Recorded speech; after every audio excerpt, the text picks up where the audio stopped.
Good afternoon, everyone. The United States Constitution matters even during a pandemic. While Democrat politicians seek to impose draconian restrictions against their citizens, this past week, the Supreme Court of the United States had their say on New York State's capacity restrictions, which restricted the number of attendees allowed in places of worship, but not other government-deemed essential businesses. Justice Gorsuch in the ruling said this as he rolled back Governor Cuomo's restrictions on places of worship.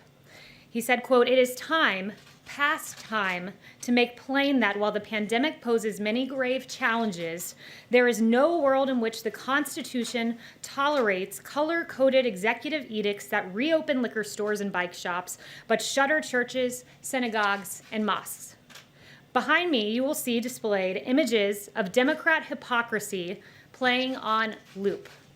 These images depict the following. They show Governor Gavin Newsom of California dining both maskless and indoors at the fancy French Laundry restaurant despite severe lockdown restrictions against indoor dining for the very people he governs. You'll see Chicago Mayor Lori Lightfoot celebrating in the non-socially distant streets of her city. You will see Speaker Nancy Pelosi indoors at a hair salon in San Francisco when salons in California were only open for outdoor services. And you will see CNN's Chris Cuomo staging his emergence from quarantine in a made-for-television moment, coming out of the basement, and this was after Cuomo was spotted breaking his brother, Governor Cuomo's quarantine rules to go for a bike ride in the Hamptons. Also notable is San Francisco Mayor London Breed, who followed Governor Newsom's lead in dining at the French Laundry with a group of 8 people. And finally, Los Angeles County Supervisor Sheila Kuehl dining outdoors at her favorite Santa Monica restaurant after voting to ban outdoor dining at 31,000 restaurants throughout LA, calling outdoor dining a most dangerous situation. Quite clearly, these Democrats do not follow their own edicts. They act in a way that their own citizens are barred from acting.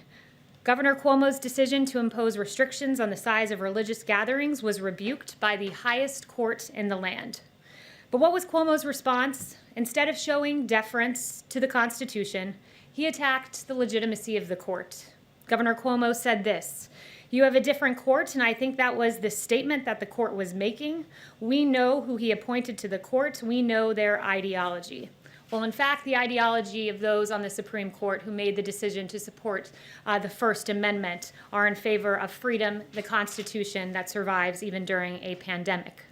This statement from Governor Cuomo strikes at the heart of the issue. Democrats seek control. These images behind me make clear Democrats' mindset. Rules for thee, but not for me. The president stands with you, your freedom, your ability to decide how to best protect your health. We all know how to protect ourselves from COVID-19, wash your hands, socially distance, wear a mask. But as one federal court put it, there is no pandemic exception to the Constitution. And with that, I'll take questions. Welcome back, Kristen. Good to have you back. Thank you so much. Good to see you. Thank you. Appreciate it.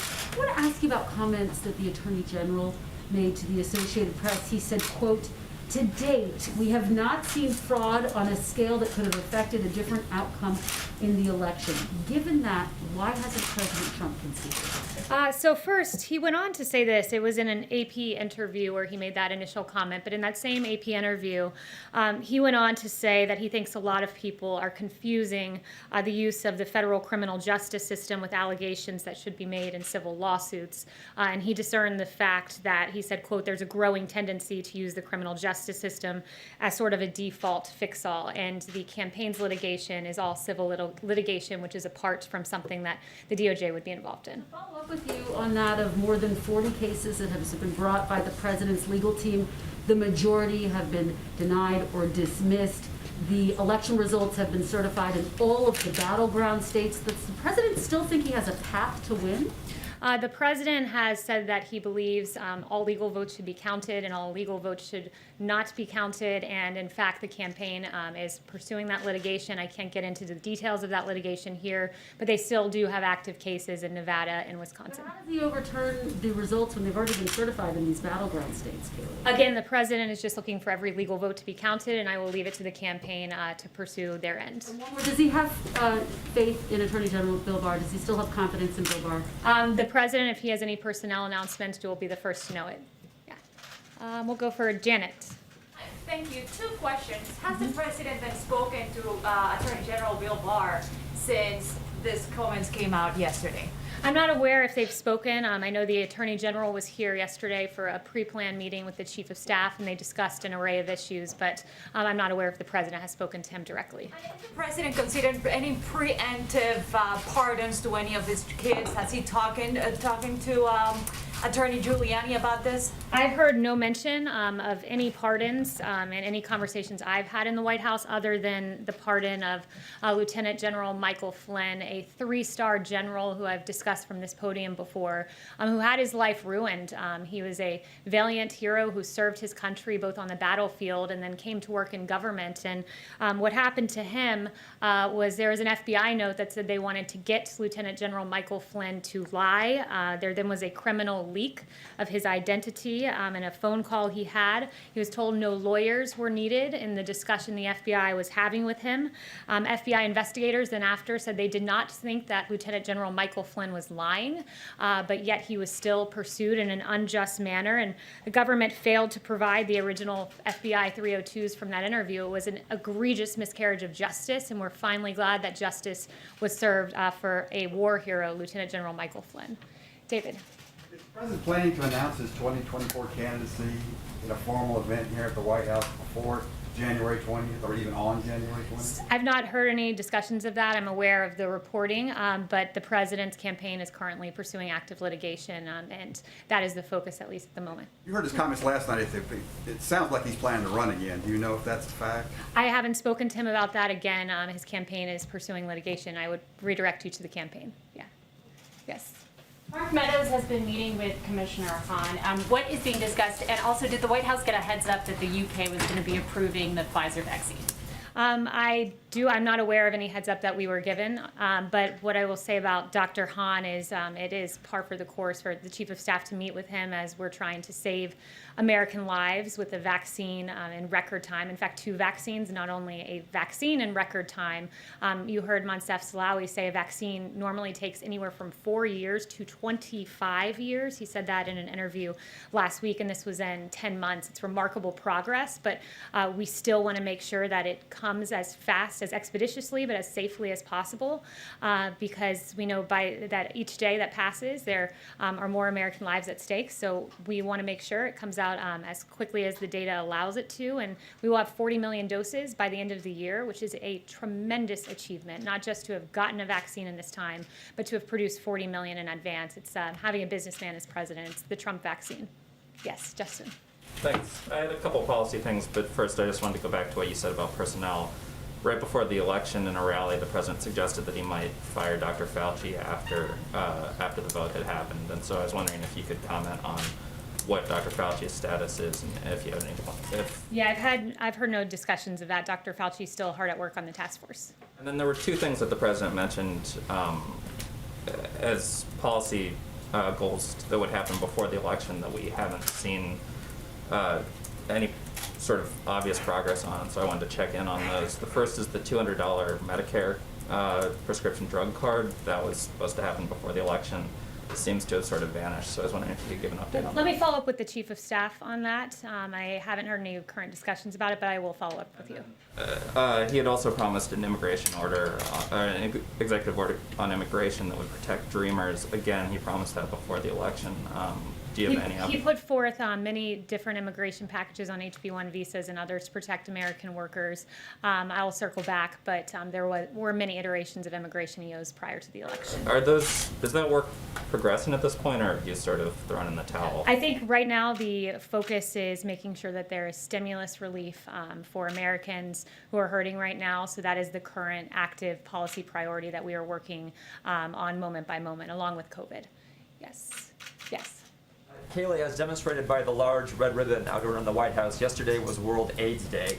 The president issued his proclamation yesterday, but consistent with his previous 3 proclamations, omitted any reference to LGBTQ people, even though they bear the brunt of HIV/AIDS. The president included a reference to racial and ethnic minorities, so why not LGBTQ people? The president honored World AIDS Day yesterday in a way that no president has before, with the red ribbon there, and I think that he commemorated the day as he should have. Why there's no reference to LGBTQ people in the Charlotte. proclamation? Isn't that it?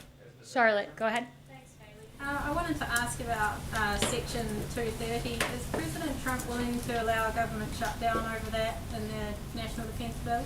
The president has made clear the importance of 230, and I would point you to his tweet about how that pertains to the NDAA. One thing I would say, when you look at 230, just to explain for the American public exactly what that is, it's essentially a shield that is given to social media networks because they claim to be the public square. But in the case of Twitter, Twitter has become a publisher, choosing to fact check certain content. And when you're a publisher, there are certain responsibilities with that.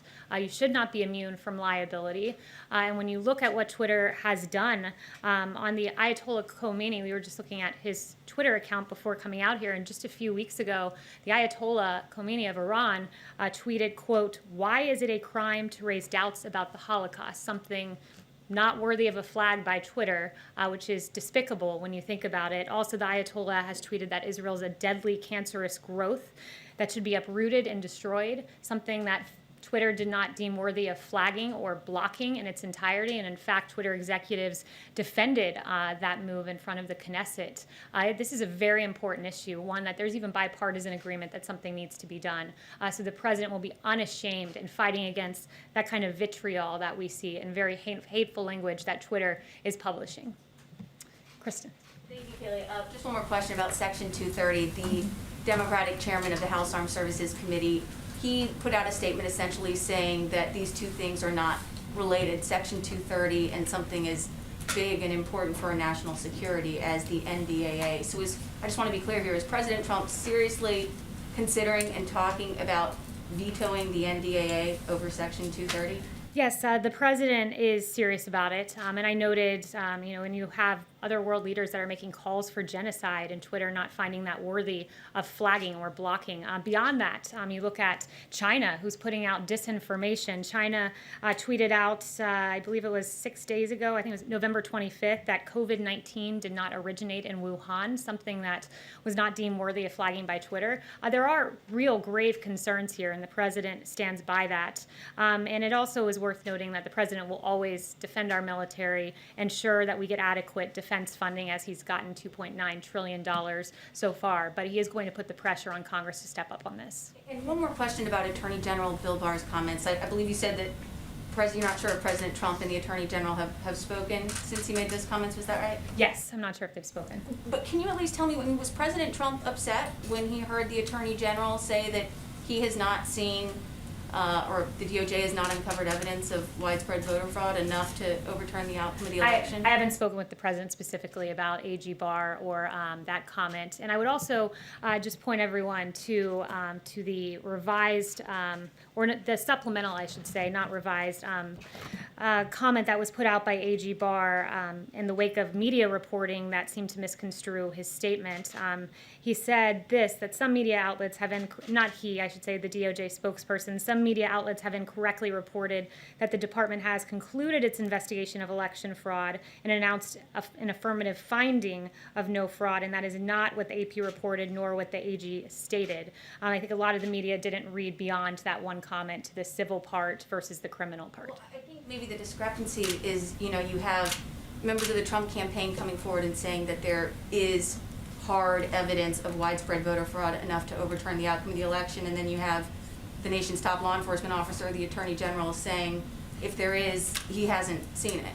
Well, the Attorney General was speaking to what has come before his desk, and again, I'd point you to the campaign for specific questions on this, but I would just say generally they are pursuing civil litigation, which in fact the Attorney General explicitly said some of this is meant more for civil litigation, which is what the campaign is currently pursuing. Kevin. Kayleigh, is the president seriously considering skipping the inauguration?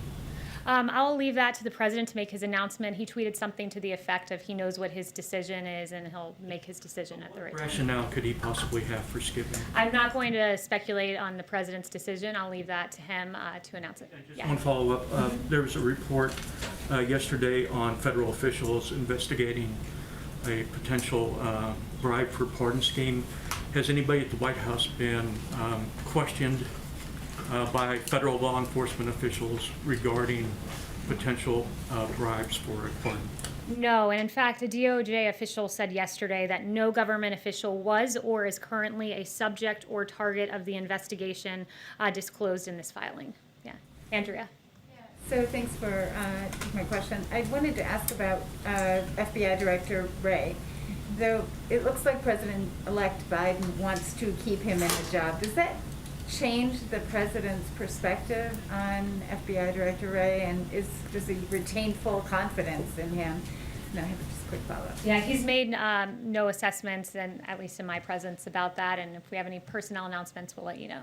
Okay, great. Can I just follow up on the vaccine issue? You said 40 million doses. I recall the president saying, and perhaps even you saying, that you were looking for 100 million doses by the end of the year. That 40 million is quite a bit short. So can you just clarify that number? So there are currently 6 vaccines that we have identified as vaccines that we were hopeful would come to fruition. And with several of those, if not each of them, I can follow up with you on the exact number.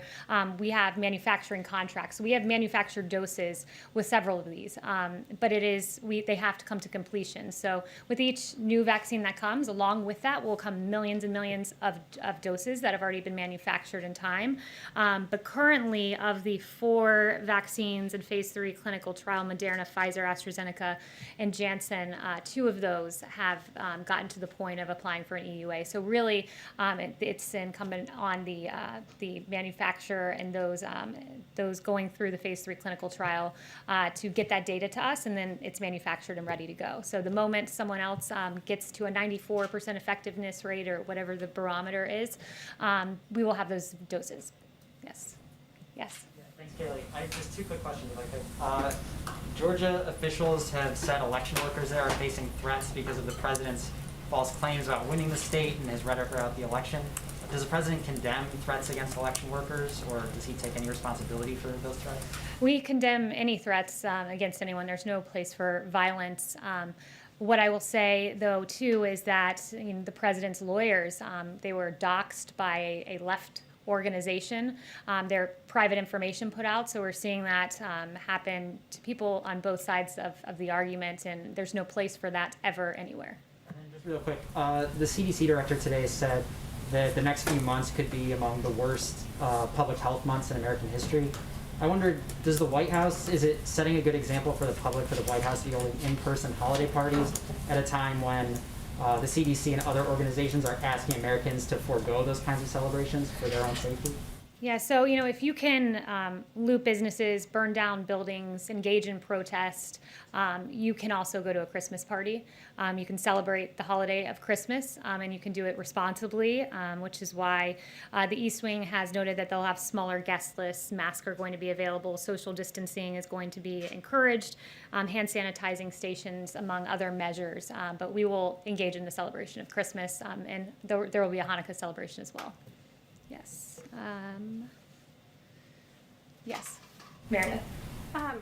Thanks. Does President Trump, has he had any kind of conversations with allies on Capitol Hill about challenging Joe Biden's electoral college votes with Congress? We saw one of his allies today said he plans to do that.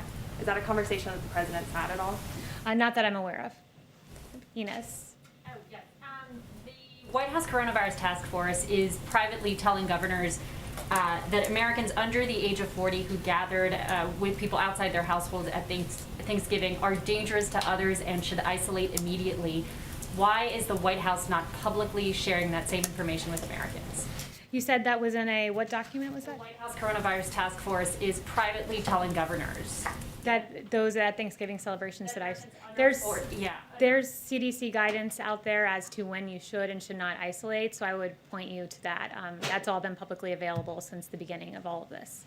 Christian. Yeah, thanks, Kayleigh.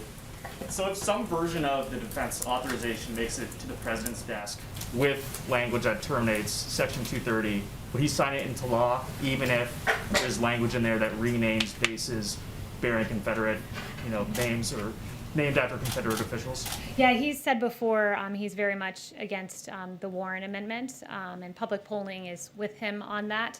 How that intersects with the 230 tweet, I will have to follow up with him about. I don't know if that position has changed, given what he tweeted recently, but I will follow up on that. And then on China, Yes. Joe Biden told the Times that he doesn't want to roll back the China tariffs or the Phase 1 trade deal. Do you know if the president plans on reaching out to Mr. Biden to talk about, China trade, since it's been such a hot policy issue, or any other policy really, before January 20th?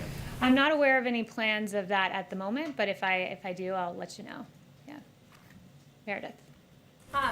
You gave some examples of, lawmakers who've been talking about COVID, but I am curious, where has President Trump been in offering public leadership on this topic of the coronavirus, especially as we've seen cases surge? We haven't seen the president make any sort of public comments or even tweets about this surge in cases. So I'm curious what sort of examples you have. Yeah, quite a bit. I mean, he's created the greatest testing system in the world. He gave a press conference about 2 weeks ago, I believe, on the vaccine, which he has done at warp speed because he's torn down bureaucratic barriers. He's been hard at work. He's done, I don't know how many coronavirus task force briefings from this podium, but the work he's done speaks for itself. The fact that now the case fatality rate in this country is 2%. It was 6% in April, and what that means is it's a testament to our therapeutics. Another thing that happened recently, in fact, mid-November, got almost no attention, but it's again a testament to the president, is the two new therapeutics. They are renditions of, one is a monoclonal antibody, another one is a Regeneron therapeutic, and these two therapeutics are given to people with mild to moderate COVID symptoms that are at high risk for severe COVID or hospitalization. So the fact that we've got to the point where we now have therapeutics we can give you in advance to try to prevent you from going to a hospital, and we've sent out 169,000 vials of one and 36,000 vials of another just in a few weeks. He's hard at work at this with the task force behind the scenes. And when we talk about his public leadership, just on COVID generally, I think it's a fitting time, given your question, to note Dr. Fauci now says that we should keep the schools open. He said that this Sunday. This is something the president has said for months. It caused me to go back to July and look at one of my briefing books from July 16th, 2020. And what I found in there was this. The science was always on our side about keeping schools open way back in July. It's being acknowledged now, but in July you had Dr. Redfield saying, unlike flu, kids are not driving the transmission cycle. You had Dr. Atlas, who's been a leading voice on keeping the schools open, saying everyone else in the Western world, our peer nations are doing it. We can do it. This was back in July. We had a study from the Netherlands about few reports of infections from schools that had stayed open. This was back in July. You had a Yale School of Public Health professor named Albert Coe saying that the bottom line is the impacts of COVID-19 on children is minimal or very low compared to other groups. There was a Lancet quote to that same effect. This was back in July when the president was saying, keep the schools open. I'm looking at the science. It's detrimental to keep kids out of school. But what were Democrats saying? When the president was following the science, here's what Democrats were saying. You had Governor Gavin Newsom say this: I'm not taking pressure from Trump on opening schools. You had Governor Cuomo saying it's not up to the president about opening schools as schools were shut down. You had Mayor de Blasio, who interestingly reversed himself this week, and now kids can go back to school. But back in July, when the science was on our side, he was saying what we won't do is ignore the science and recklessly charge ahead like our president, who was always following the science. You had Jennifer Rubin tweeting that now he wants to kill your kids. I'm not sure how that's responsible reporting. And then you had Anderson Cooper saying that he actually just doesn't care about kids at all, nor the health of their teachers and parents. And you had the American Federation of Teachers and the National Education Association railing against the president as well. The president's followed the science. He's also kept in mind we have a constitution, and he will be unashamed and always advocating for the science and the best interests of the children of this country. Thank you very much.